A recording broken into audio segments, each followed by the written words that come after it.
Good morning students. Today we will study about how to enter in a foreign market अर्थात विदेशी व्यापार करने के लिए विदेश में हम कैसे एंटर हो सकते हैं, कैसे वहाँ पर हम अपना मार्केट जमा सकते हैं, इसके बारे में आज के इस लेक्चर में हम स्टडी करेंगे. So first point is exporting and importing. By exporting goods and services any company can enter into international trade. In a similar way, importing is purchase of goods and services and bring them into one's home country. अर्थात किसी भी goods और services को किसी भी company की तरफ से अगर दूसरी कंट्री में सेल किया जाता है तो उसे हम एक्सपोर्टिंग कहते हैं. और उसकी मदद से यानी सेल के कारण ही हम जब हम दूसरी कंट्री में सेल करते हैं तो उसके कारण हम इंटरनेशनल मार्केट में एंटर हो जाते हैं. इसी तरह इम्पोर्टिंग यानी गुड्स और सर्विसेज को किसी दूसरी कंट्री से परचेस करना और हमारी होम कंट्री में उसको मंगवाना, इसे हम इम्पोर्टिंग कहते हैं. There are two important way in which a firm can export and import products. First is direct and another is indirect. यानी हम import और export जो goods हैं, जो services हैं, उनको दो तरह से कर सकते, एक तो directly और दूसरा indirectly. In case of direct exporting or importing, a firm itself approaches the overseas buyers, supplier and looks after all the formalities related to its. Indirect exporting and importing, on the other hand, is one where the firm's participation in the import and export operation is minimum and most of the tasks related to export or import of the goods and services are carried out by some middlemen such as export house or agent located in the home country और wholesaler importer in the case of import operation. अर्थात जब हम direct importing या exporting करते हैं तो जो firm या जो कंपनी इम्पोर्ट और एक्सपोर्ट का बिजनेस कर रही है वो ही सारे ओवरसीज़ यानी पूरा बायर को देखना, सप्लायर को देखना और उसके बाद की जितनी भी फॉर्मेलिटीज़ होती हैं या बिज़नेस को करने के से रिलेटेड जितनी भी फॉर्मेलिटीज़ होती हैं वो सारी फॉर्मेलिटीज़ खुद फर्म देखता है या कंपनी खुद ही देखती है और डायरेक्ट इंपोर्ट और एक्सपोर्ट करती है. और इनडायरेक्ट एक्सपोर्ट और इंपोर्ट में जो फर्म होती है उसका पार्टिसिपेशन सिर्फ गुड्स से रिलेटेड होता है, यानी सिर्फ वो गुड्स लेने और देने से मतलब रखती है.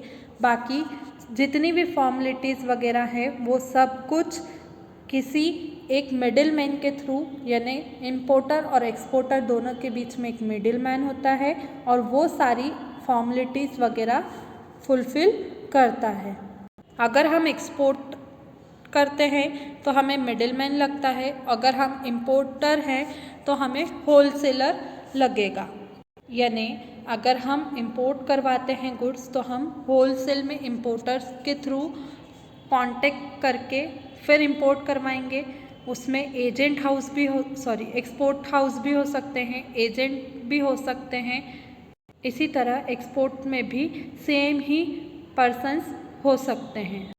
The activities of import and export are rendered by centers located at big cities or port in the country.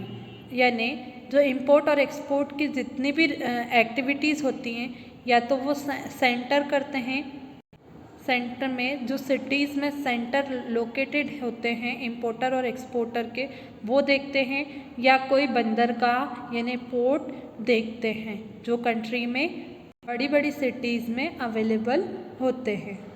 Second point that is licensing. In licensing system a company permit a foreign company to use its name and trademark for business purpose. In other words, licensing is a contractual agreement in which one firm grants access to its patents, trade secrets or technology to another firm in a foreign country for a fee called loyalty। अर्थात licensing का मतलब यह होता है कि कोई भी company foreign companies को परमिशन देती हैं कि वो अपनी कंपनी का या जो दूसरी कंपनी है उस कंपनी का नाम, उसका ट्रेडमार्क्स को यूज़ करे और बिजनेस कर सके। दूसरी भाषा में बोलें तो लाइसेंसिंग एक ऐसा कॉन्ट्रैक्चुअल एग्रीमेंट है जिसमें एक फर्म, एक कंपनी अपने पैटेंट्स, अपने ट्रेड सीक्रेट्स और उनकी टेक्नोलॉजी दूसरी कंपनी, दूसरे फर्म को यूज़ करने के लिए परमिशन देती है और साथ ही साथ उसके बदले में उनसे फ़ीस कलेक्ट करती है। उस फीस को हम लॉयल्टी कहते हैं। The firm that grant such permission is called licensor, यानी जिसे ये परमिशन देनी होती है वो फर्म या वो कंपनी लाइसेंसर कहलाती है। And the acceptor who acquire such right is called लाइसेंसी, यानी जो पर्सन इस परमिशन को लेता है और उससे ये परमिशन मिल जाती है, ऐसी कंपनी लाइसेंसी कहलाती है। कभी कभी इसमें mutual exchange of knowledge, technology, patents भी होते हैं। मतलब दोनों कंपनीज़ के बीच में म्यूचुअल अंडरस्टैंडिंग के थ्रू नॉलेज, टेक्नोलॉजीज़ और पैटेंट्स एक्सचेंज हो जाते हैं और उसे हम क्रॉस लाइसेंसिंग कहते हैं। Now, what do you mean by franchisee? Franchisee is a form of licensee in which a parent company or franchisor grant another independent entity the rights to do business in a prescribed manner. These rights can be take the form of selling the franchisor's product using its name, production and marketing technique और general business approach. अर्थात franchise एक ऐसे licensing का ही एक दूसरा form है जिसमें जो पेरेंट कंपनी होती है, यानी जो फ्रेंचाइज़र होता है या जो लाइसेंसर होता है, वो एक इंडिपेंडेंट एंटिटी के साथ में फ्रेंचाइजी को परमिशन देता है कि वो जिस तरह से अपना बिजनेस करना चाहता है वो कर सकता है, बट उसे फ्रेंचाइज़र के ही प्रोडक्ट का नाम यूज़ करना है, उसके प्रोडक्शन भी वैसे ही करनी है, उसकी ही मार्केटिंग टेक्निक से उसे प्रोडक्ट को सेल करना है और बिजनेस में अप्रोचेस लाने हैं। इसे हम कुछ एग्जाम्पल से भी समझ सकते हैं, जैसे मैकडोनल्ड्स है, आर्चीज़ है, वॉलमार्ट है। ये एक बेस्ट एग्जाम्पल फ्रेंचाइजी के हैं।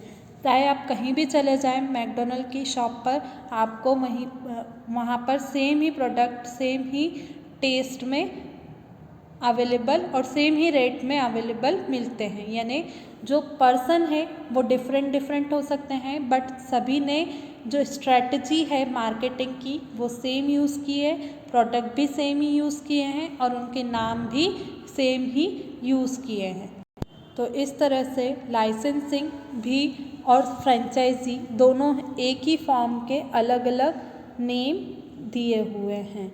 यहाँ पर आपका ये टॉपिक कंप्लीट होता है। Thank you.